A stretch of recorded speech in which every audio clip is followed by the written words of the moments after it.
Welcome back, everybody, to another episode of Warp Factor Fiction Podcast, a Star Trek chronological rewatch of the entire franchise. We're having a great time doing it. I'm your host, Mick Manhattan, joined by my host, Tommy Manhattan, Lieutenant Junior Grade. We're going to take you on a journey of T.O.S. Season 1. In our last episode, we talked about the first 15 episodes of the series, starting with Episode 0 to Episode 14. That's right. We talked about the unaired The Cage pilot with Jeffrey Hunter playing Pike. I am so excited to be doing this. I'm hanging out with my son doing this. We're talking about Star Trek. It's a great time. So we're going to get into it. Now, we talked a lot about in the last episode our feelings on the season, our feelings on Star Trek, TOS overall, the different characters. Today, we're going to be talking about the back half of season 1. And like you said, if you want to be a part of it or you want to see these shows when they come out, you got to join up on Patreon. We have a free tier or we have paid tiers that have shows like this. It has shows updates. We have movie news updates, things like that, all types of fun stuff. Go check it out if you want to join up or join our Discord because we have great conversations going on there as well. So guys, thank you again for being here. Star Trek Season 1, episodes 15 through 29. We're going to get into them. Thank you for joining me today, Tommy. Thank you for having me again. Yeah, absolutely. Well, you never have to thank me because it's your show too, but you are a sweet kid, so I understand why you say it. Now we're starting off, we're going to start off with a really fun episode. Before we get into that, we talked about the first half. Now you are watching the first half of this season. You're in Star Trek now. You've watched a lot of Star Trek. When you get into the second half of the season, are you still of that enthusiasm? Is it still, does it reinforce in? Did the episodes get better for you? Like, how did you feel about this season watch? It had probably the two best episodes of the season in the second half, I'd say. Okay. Ooh, I'm excited to hear that then. Because we're going to go over our top 3 at the end of this. We do that after each season. So, like, if you watch the last episode, we don't talk about it until we go through the back half of the season. So make sure to join in and watch the whole thing. All right. Or listen wherever podcasts are. We are number 263 on Sci-Fi Podcast in New Zealand. Thank you, New Zealand. We love you. And we do. I want to be there. I want to go see the Shire. So that would just be so cool. Actually, let's talk about that real quick. I have a quick Star Trek question for you, Thomas. What world that we've visited so far do you think you'd most like to visit? Does it count for second half? Do you want to wait to answer that question until the second half? Or do you just want to answer that now? I want to wait because the one probably is at the end of the second half. Yeah, I don't want to ruin anything just in case. Well, actually, why don't you just tell us the episode, and then we'll talk about it more later. It's actually this next episode, this upcoming one. Well, that makes perfect sense because we're going to get into it, and that is episode 15 from season 1. It's called Shore Leave. It came out December 29th, 1966. The past 3 months have left the crew of the Enterprise exhausted and in desperate need of a break. But does this explain McCoy's encounter with a human-sized white rabbit, or Kirk crossing paths with the prankster who plagued his days at Starfleet Academy? Many imaginary characters make their way through this episode and cause strife for our crew.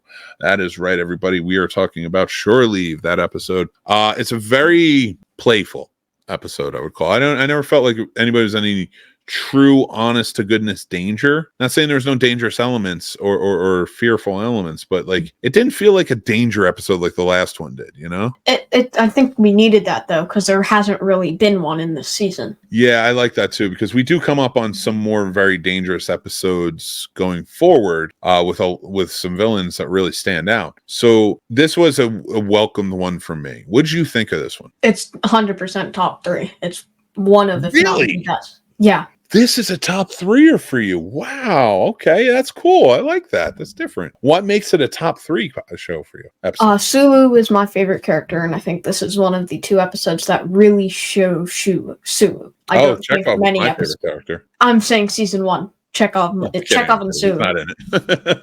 No, I'm kidding with you. But this isn't one of my top 3, but this is a good one. I really like this episode. It was fun.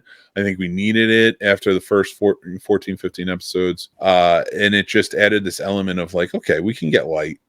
Trek can be something more than just always passing a message. And I think we've lost that in a newer Trek. episodes specifically like that, and most of the new Trek shows that we watch. Like, there's good moments that keep bring levity and stuff like that, but there's no episodes that fully are like, this is a really just relaxing, like, we're not worrying about the horribleness that's going out in the world. We're just kind of dealing with what's going on here, and it's zany. And then a part of that I really did enjoy is that it is with Strange New Worlds. I kind of brought that back with a musical episode. Mm-hmm. Like, we're gonna have some fun with this. We're gonna poke at it, and we're gonna have a good time. So, and I do think you need that in this show. So I loved it. I thought it was great. And what's your takeaway from it? And who's your shining character? My takeaway is things are not always as they seem. Okay, you had to jump right off the bat with that one. I love it though. Yeah. No, I get it. That's your thing, and you're right. That's the thing that bugs me about that saying is like it covers kind of every episode we talk about. But you got your one in, so that's good. I would have saved it for Space Seed, but that's me personally. And you said Sulu was your highlight, right? Yeah, Sulu, definitely. I don't think any person had anywhere near as good as a thing as Sulu did. Sulu was really, I'm gonna go with Sulu too. I was thinking about McCoy, but I'm gonna go with Sulu. He was my highlight. McCoy was good, but Sulu has to. Yeah, no, those were the two. There was no other choices. Like, those were the two that my top two. But like, I was edging towards McCoy because it kind of sets off with him. But Sulu did such a great job. Like Sulu and McCoy were the first two to go down, as well. Yeah, they did. I loved it. All right, so season 1, episode 16, the Galileo 7. The Galileo, under Spock's command, crash lands on a hostile planet. As the Enterprise races against time to find the shuttlecraft, Spock's strictly logical leadership clashes with the fear and resentment of his crew. So just again, I know they mentioned it in this description, but the Galileo is what they call their shuttlecraft on the Enterprise. In fact, and we'll get into it more and more as we go, each ship within the fleet, they have their own shuttlecrafts, and those shuttlecrafts are named after something that, like this. It was great explorers. I think Galileo was one. I'm pretty sure Aristotle was another one. So like those, like great minds, great thinkers and stuff like that were inspired. But then when you get to T.O.S, I think they're all named after, if I remember correctly, and I might not, I'm pretty sure they're all named after parks, like really famous state parks and stuff like that. But when we get to TNG, I'll have to revisit that, but and see. But I like this episode a lot. There's a lot of prejudice in this one. This whole season had a lot of prejudice against Spock. And it really represented the times and the civil rights movement and things like that were going on by showing that prejudice. But in this episode specifically, they don't trust Spock. They don't like him. You get a lot of reminiscence from the Enterprise days in season 4, rather, when the people were turning on them after the attack in Florida. And it kind of holds over here. What did you think, man? What did you think about this whole episode? I liked it. Scotty had to be the best character in this. I like Spock. Spock held his composure. I dug what they did with it. It's either Spock or Scotty, but I have Scotty on it just because it was kind of a tie, but Scotty edged him out a little, and Spock has been in so much, and they haven't really shown Scotty that much up to this point. He definitely plays a bigger role in the next seasons. Yeah, in the next seasons, I'm going to see Scotty be a lot more of a shining character. This one, they didn't utilize him well enough. But this episode, they did a great job, and I love that he's on top of it. He's like, no. Like, he doesn't put up with it. Like, Montgomery Scott shows you exactly who he is in this episode, and that's why I freaking love him, because he's just such a wonderful character. Mm-hmm. All right, so you said Scotty. I went with Spock, but it's hard to not go with Scotty too. Did you have a takeaway from this one? Not really. Don't be prejudiced. Well, that's true. Do not be prejudiced. Do not be racist. Get rid of it. So I will say this: my takeaway for this one, because it deals so heavily in themes like that, is it's your teammate, man. You're on the same team, and you're still have such a prejudice against a crewmate right next to you that you're trying to, in a life or death situation, trying to get out of. Prejudices always exist in some form or fashion. It doesn't have to be about people always. All of us have some sort of prejudices in some way that we have to overcome. Mm-hmm. And this is one where, yes, I think that's great advice. Overcome your prejudices and take the time. But shut your goddamn mouth. He was a freaking officer. Like, let it go. He's your commander. You leave him alone, and you listen to him. But no, season 1, episode 17, the Squire of Gothos, a being that controls matter and creates planets, wants to play with the Enterprise crew. This was it premiered on January 12th, 1967. It just wasn't a fun episode for me. I mean, like, it was fine. For a second there, I was like, is this Liberace? They go to this planet. There's a gentleman there who has a lot of Earth culture in the sense of like the 1700s. And that's kind of how he's living his life, brings people in, and he causes a lot of ruckus and a lot of problems. And the crew is kind of stuck there, and they have to outthink this gentleman. And he was played by, I think his name was, in the movie, I'm trying to look for it, Trelane is his name. And the actor's name was, I don't think I have Trelane. William Campbell. William Campbell. Okay, cool. Yeah, William Campbell. Sorry, I lost that one. I thought he did a good job. He played a good nemesis, and I liked the idea of how it ended, but it was a little juvenile of an episode. But I think you needed that. I think you needed a fun episode, but it isn't like a hugely memorable one, in my opinion. What did you think about it? It would have been better placed somewhere else. It's too close after the shore leave episode. You already got your fun episode. I think you can have more than one, and I actually think they switched the tone up a little bit and added a lot more fun episodes, which I think makes this more enjoyable of a watch. If you have just episodes that are kind of just like they kind of fell flat for me, or great episodes and nothing in between, like I kind of like the idea that this keeps us going throughout by adding those really fun elements to it. I really disliked this episode. I don't know. It was not good. I love it. Tell me. What did you dislike about it? I want to hear that too. I think this is the first time you ever actually said this on camera. I'm not against, you don't have to love everything. You can hate it, and I want to hear it. I mean, there was a scientific fact where it's like he's viewing it from so far away that he thinks that's present time, because the stars in the sky, that's from billions of years ago. The light is just reaching us now. So, he's on his way to Starfleet, everybody. No, and you are, because I think that's fantastic that you know that. I didn't know that at your age. I learned that, I think, in my 20s. But it just didn't work for me. It was not placed good, I don't think, and it just felt off. It was an off episode. I love it. I'm fine with that episode. It does feel off. I did like it. And I love being able to come from a different side of it, where I'm like, it wasn't a memorable episode, but I did enjoy it. I had fun with it. But I like your take on it, and it does seem like an off episode. And so, do you have a shining character in this? Yeah, it was Kirk. Yeah, mine's Kirk too. And is there any takeaways that you had from it other than not liking it? No, not really. Listen to your parents. Stop screwing with people. That's what I'm gonna say. Oh, I do have a takeaway. What's that? It's not really a takeaway as much as like something that it's basically what I told you about the stars. I'll take it. That was a good one. And for any kids who listen, now you know too, if you didn't know.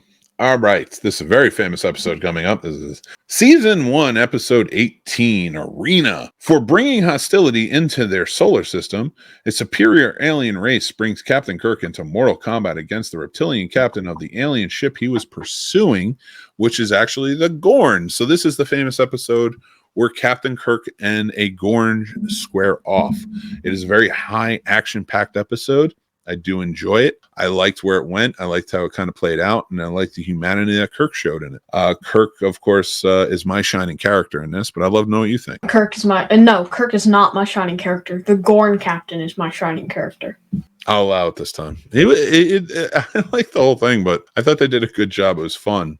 But this was just another episode where it's a little... I don't want to say all the episodes are important, but it meant a little bit more, I think, within the realm of Star Trek than something like the last one we just talked about, like the Squire of Gothos, or what was the other one we said? Shore Leave, where it's just kind of a different episode, some good, some bad. This was one where I was like, I think it fits in the good category. It's this episode is that perfect mix of. It's super fun and zany because the way the Gorn looks, but it's like if you have a deadly bunny, the killer bunny, It's true. I like that a lot. And you said Kirk was shining. Oh no, you said the Gorn captain. I said Kirk. What's your takeaway from this? Don't cause violence because then you'll get attacked back. Like, don't be a bully because there's always someone bigger than you. There's always a bigger fish. Now we take that from Star Wars. I love it.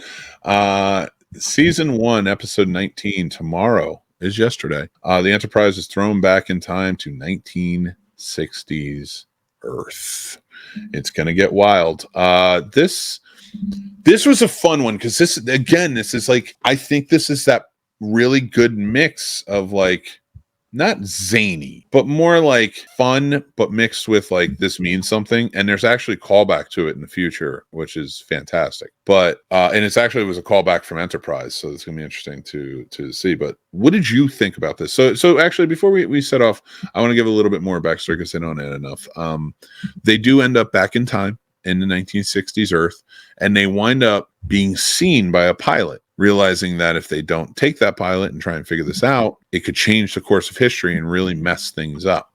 And doing so, it caused a whole big controversy to it. I thought this was a really well done episode. Major Christopher was played by Roger Perry in this, who was the pilot. Did a great job. Kirk getting caught by the Air Force, I thought was a lot of fun. And again, like I said, it does get played on later. They mention it when Scott Bakula's Captain Archer is taken in the past, and they ask about who's James T. Kirk. That was from this file. That file was from this episode. This is where it came from. So I thought that was a cool nod. And this was a cool episode to have that, because there's also another mention of it in the DS9 episode when Quark ends up in the past. So what did you think about this episode? It's fun. It was a very great. I think it's a good episode. I don't want to say it's a great episode because it's not a great episode. It's a good episode and it sets up a lot. Now, if there was never any other shows, Tomorrow Is Yesterday would not be one of the most remembered episodes. I don't think. The only reason it's so remembered is because every other show did time travel and like multiple of them had callbacks to this episode. That's the only reason why this episode is known. Oh, maybe you're right. Yeah, but I could see it being somebody's favorite. It was that good of an episode where somebody would be like, that was one of my favorites.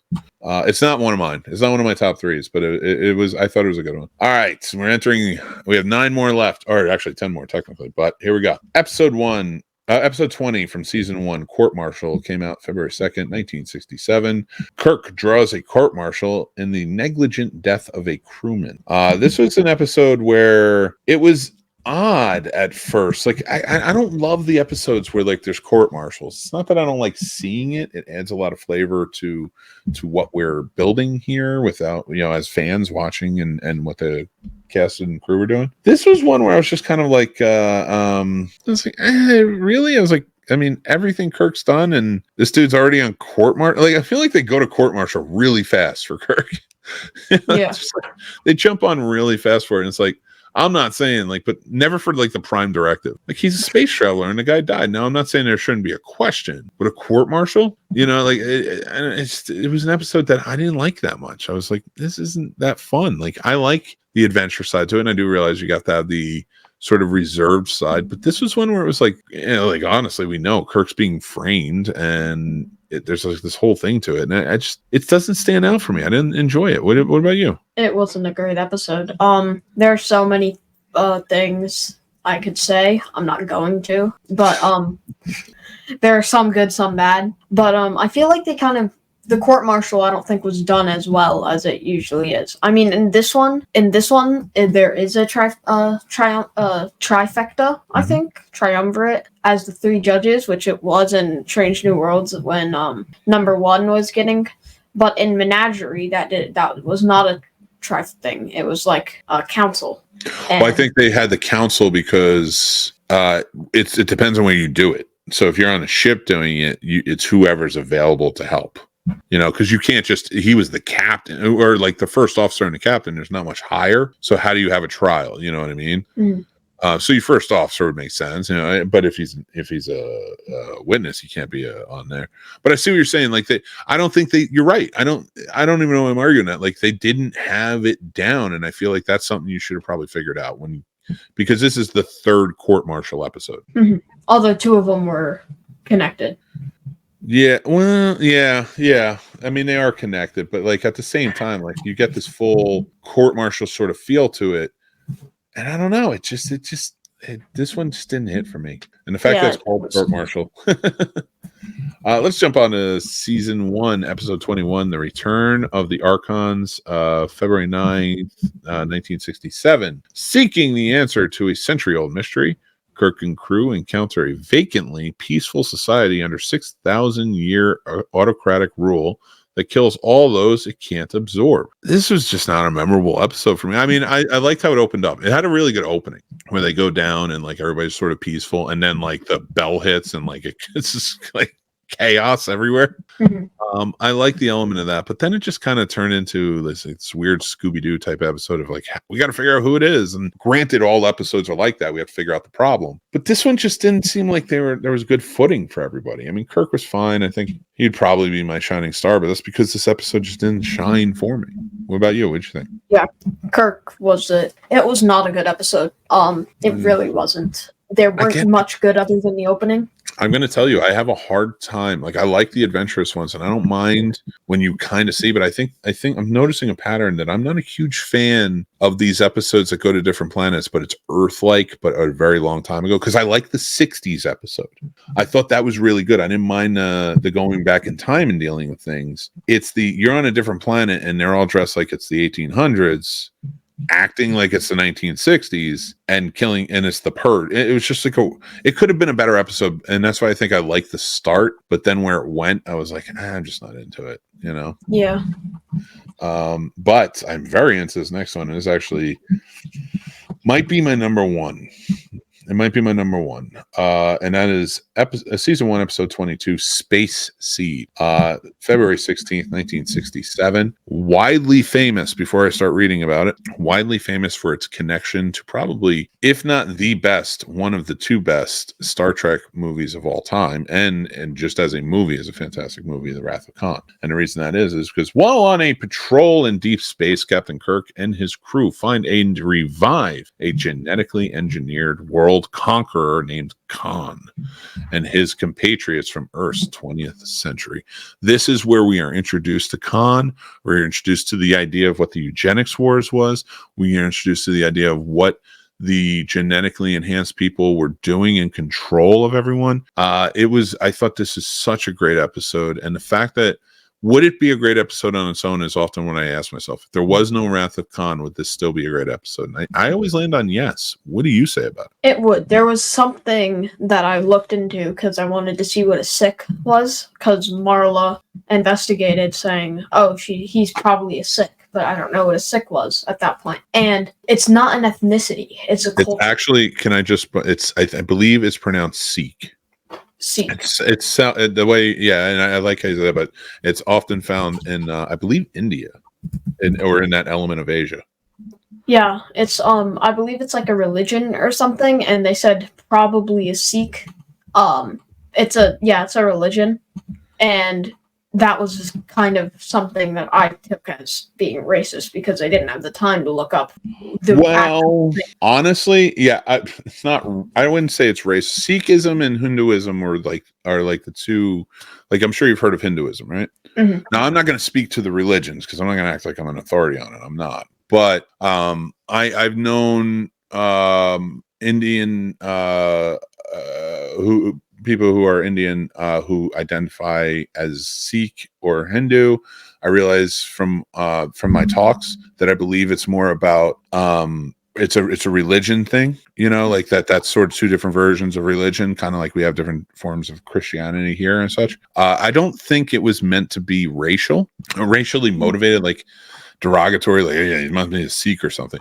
I think it was more meant, I think for the time, and I'm not defending, but at the same time, like for the time, I feel like they were really trying to be inclusive here and adding the Sikh, because there was no real Indian representation in these things. Not saying never. I'm just saying in for the most part, it was mostly white men. And even in this, Ricardo Montalban is a Spanish man who they put in Tanner to look like an Indian man. So for the times, yeah, there was a lot of problems. But I would say that for this episode, I don't think it was done in a way that was supposed to be disrespectful. I think it was more along the lines of like, this is something we know, and maybe the writer looked up on it, maybe didn't do an in-depth look. Again, not defending not doing that, but I didn't mind it. It didn't feel that way to me. But I thought like it was a good representation of it, and I do like that Khan is introduced in it. Mm-hmm. Who's your shining character for this one? I have Khan. I've got Kirk. Kirk outsmarting Khan was just fantastic because Khan is supposed to be a superhuman, and Kirk was still able to be Kirk and get out of it with the help of his friends. I thought this was a fantastic episode and sets up something so much more. I love it. What's your takeaway from it? Not everything is always as it seems. Did I beat you to the punch? No, it wasn't that. Super is a word that's tossed around too much. Okay.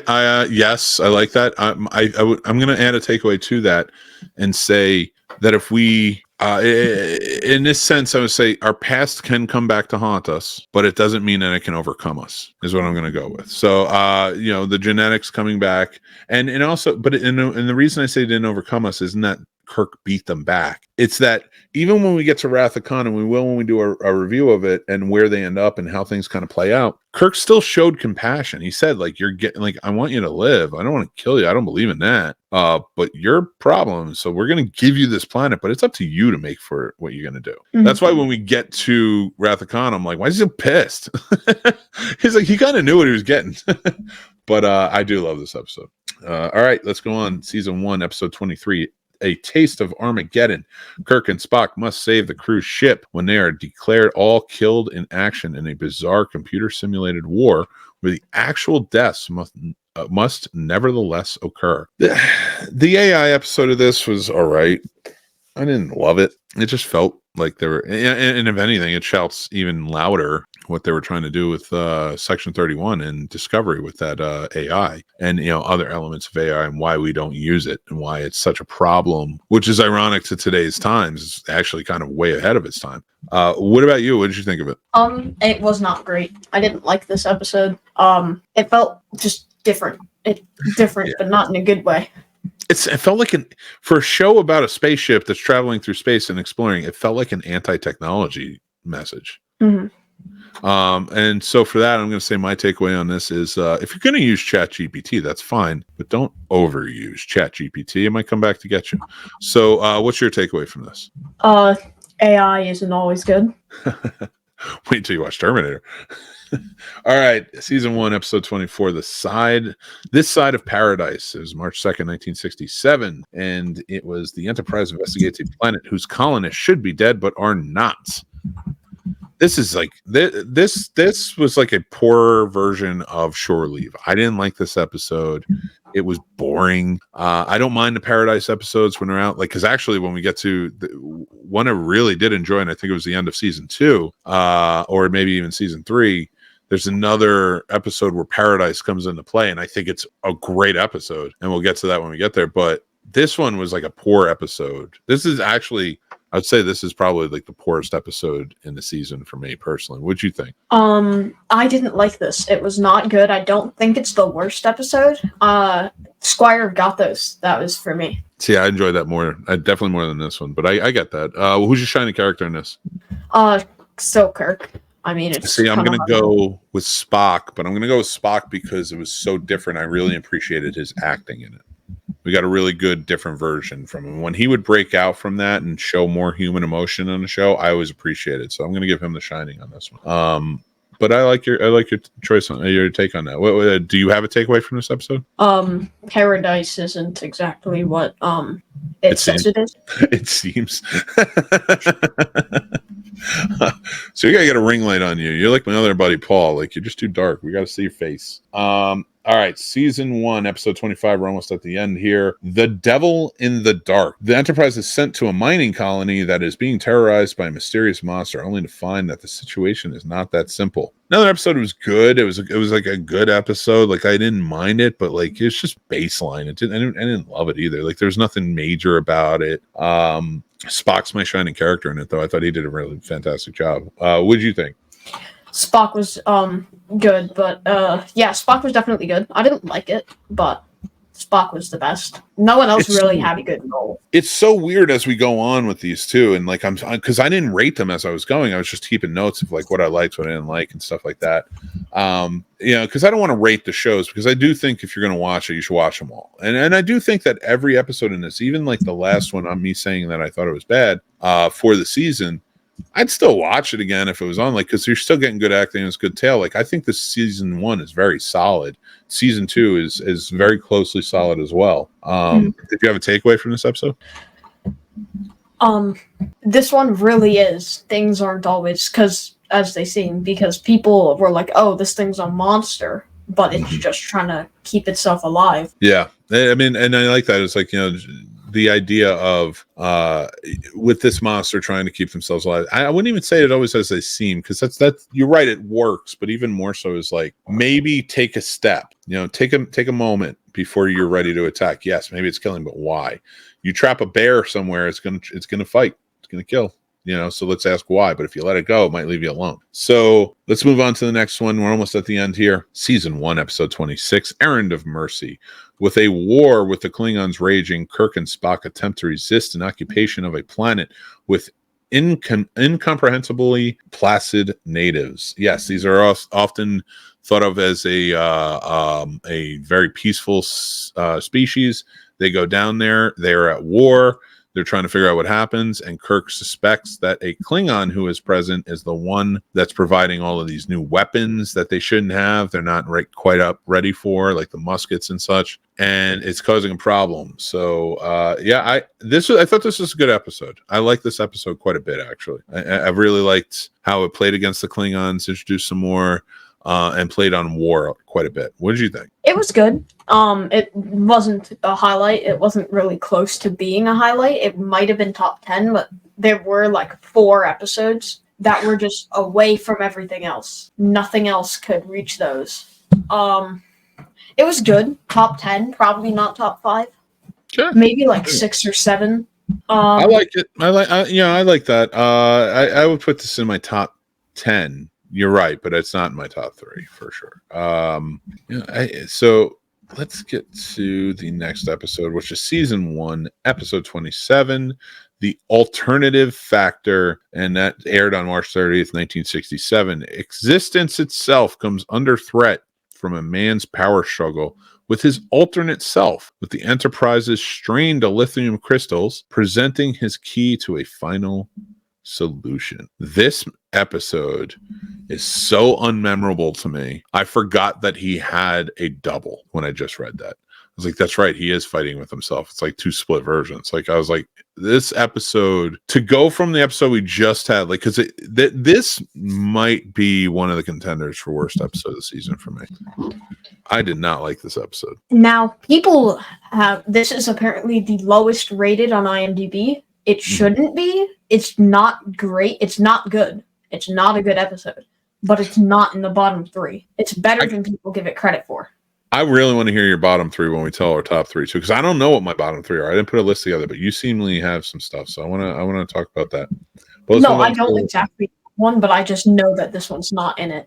It would definitely be on it. I get it. All right, let's move on to probably number 2 on my list of best episodes of the season. Is season 1, episode 28, The City on the Edge of Forever.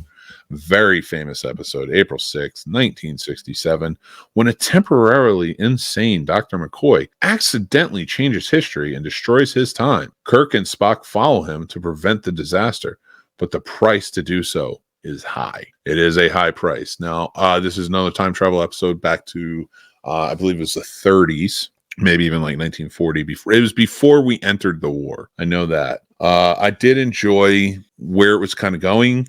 what was happening in it. I love the character that I believe it was Joan Collins. Yeah, she was famous back in the day, but I'm not sure if it was her. And yeah, Joan Collins plays Sister Edith Keller, who Kirk falls in love with and has this whole relationship with. She also is the nurse that sort of takes care of McCoy when he's sick and stuff like that. She helps with the shelter. It was a wonderful episode. I love this episode. I think it was perfectly played out. It was a really well done sort of play on just a play, just like theater played out like that. And I just, even the high stakes at the end is heartbreaking. But I understand why this goes down as famous. What did you think about it? It was good. I said there were 4 episodes that couldn't get topped, but there's actually 5 that cannot get topped. This is in that. It's not a top 3 episode for me. Okay. Your 1 and 2 are most likely my 4 and 5. I don't. If I'm guessing what your number 1 is, I'm not going to guess, but they're most likely my 4 and 5. Okay. Let's get into it.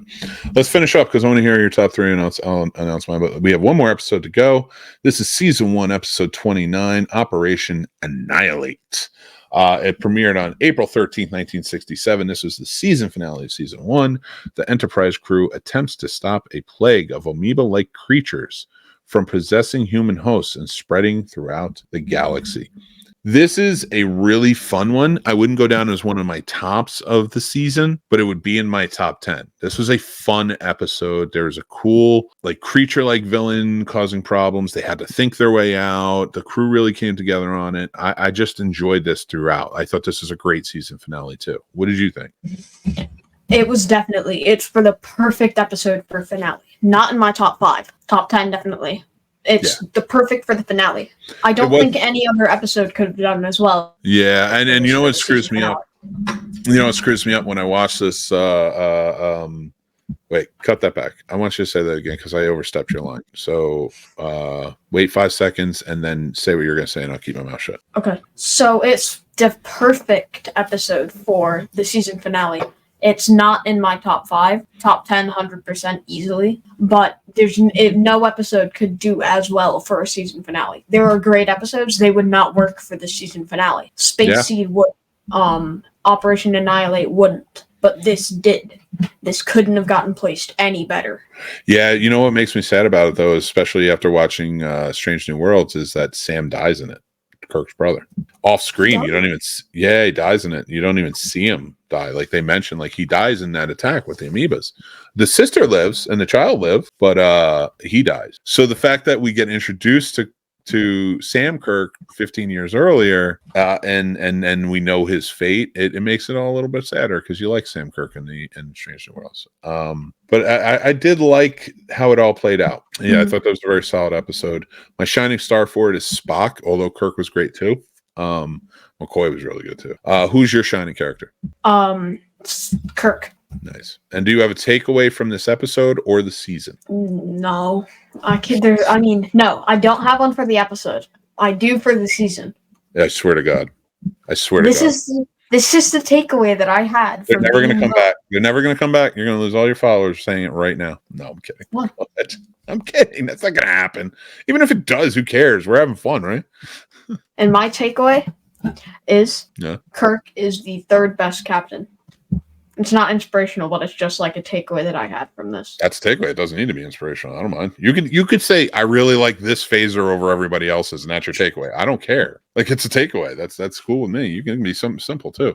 You're the one that goes to, "Is not everything is as it seems." R.A.P. Harambe. Sort of thing you got going on there. But I like this episode. It was a solid way to finish out the season. Before we finish out this episode, though, to go into next month's episodes, what's your top 3? I'll give mine after. Okay. So my number 1 is season 1 episode. So not my number 1. Sorry. My number 3 is season 1 episode 18, Arena. Okay. Number 3. Arena. Or do you want to go back and forth?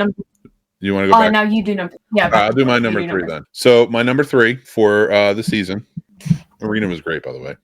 I really like that choice. I honestly the Carbonite maneuver is probably. I'm surprised it's not my number 1 or 2, but the other 2 are really solid episodes. But the Carbonite maneuver is probably my number 3. Okay, and my number 2 is The Enemy Within.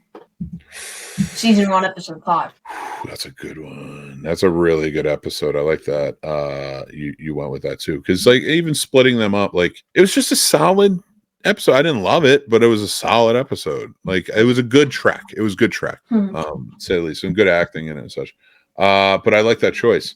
My number 2 on this list is, I was kind of going back and forth between 2 different ones, but I'm going to say The City on the Edge of Forever. Really? Space? Really? I thought that would be your number 1. It was circling it, but I made an adjustment in the last minute, and City of Edge of Forever is my and I'll explain why number 1 is my number 1 after you go. What's your number 1? Shore Leave. Okay. And listen, it's a fun episode. If you love it, if that's your number 1, go for it. I don't think it's the best episode, but I think it's a good one, and I like how you followed up on that. All right. It isn't the best episode cinematic wise, but it's I just liked it the most. Okay, I like that. All right. Well, I'm going to tell a quick story real quick. So, Space Seed is my number 1, and the reason Space Seed is my number 1 is Trek was on always as a kid, and especially TNG. TNG was always on Saturday 7 p.m. That was when syndication was, and we watched it because we would go from like Baywatch, and then Hercules would come on at 8. That was our routine. And we Hercules came later, I should say. But whatever show was on at 8 back then, we watched that. I have fond memories of Kevin Sorbo and his Hercules garbs. But I always had an introduction to Trek, but I didn't become a true fan till later in life. And it was this episode that was the precipice for it. I'm a big fan of callbacks or writing something that has depth. And the fact that my favorite Star Trek movie, Wrath of Khan, is a continuation off of this very episode. That's what kind of pulled me in. My best friend Lenny was like, he was telling me about it. He was like, yeah, it's a Space Seed. It's a continuation. And I'm like, I don't know the episode. And he was just like, oh, it's this, and this. And we were talking about it. And ever since I watched it, I was like, I don't like watching Wrath of Khan fully. If I'll throw it on TV or something, but fully, I only watch it unless I can at least watch this episode right before to kind of get that buffer into it. And we're doing that over on Popcorn and Pints right now for anybody who's listening. That's my friend Sir Sturdy, his show over there where they review movies. And right now they're doing a franchise off where they're Star Wars versus Star Trek, so the motion picture versus Phantom Menace, and then Attack of the Clones versus Wrath of Khan, and then you go through each movie all the way up in order. And I'm having a lot of fun kind of reconnecting and doing that, and being able to do this with you. But I did tell him, I was like, you need to watch this episode, and I think it enhanced their viewing pleasure because it is a great episode. And that's why it's my number 1, because it's a great episode, but also because it started me on the path of loving Trek. Really? Yep. Him telling me that made me check it out and really get into it and watch everything and learn about it and get into it. And so like it came later in life. I think I was maybe about 20 when we did that. But I mean, listen, I'm 42 now. 22 years of just hanging out and enjoying Trek even more and getting into it. It's just been such a great time. And I get to do it with you, and I get to do it with all of you. And it's such a great time. And I appreciate you guys listening and watching. I think we both do. And until next episode, we will cover season 2 in February. Make sure you're joining up again. You got to join the Patreon if you want to get it early, or just look for it on the YouTube channel. Make sure to subscribe. You got to hit that like button, hit that subscribe, and hit that bell so you know episodes like this, the Scene Snobs podcast, Totally Tubular podcast, so many more. We got tons of shows out there. Our Snobs film history. Right now, we're doing a retrospective of all 70 years, 40 films of Godzilla, and we're doing an episode every week all the way until the new Empire will be out. We'll cover everything. The shows, the movies, the whole 9. So please join in. We have some great panelists a part of that and more. So, yeah, what's up, Al? I will be on some of those. Yes, you will. I would like you to. I'm going to give you an earlier one. I would like you to check out too, just to get an idea of it. Because Tommy is going to join me for some of the episodes. We're going to talk about the anime show and the anime trilogy they made. He's going to be part of the legendary episodes. That's the Americanized version that's going on now. We see with Kong. And so much more. I know if you're a Star Trek fan, you might enjoy that too. So go check it out. But we have tons of stuff for you to enjoy and more. And you can also go check out our merch on snobsmerch.com. Use snobs for 10% off your order. We have Star Trek themed gear, movie themed gear. If you're a fan of it, we probably have it. So go see it and check it out. Thank you guys again so much for joining. I remember to be kind, stay classy, take care of yourselves because that's important. And take it away, Tommy. What do you say? Live long and prosper. That's right. All right, everybody, live long and prosper and take care.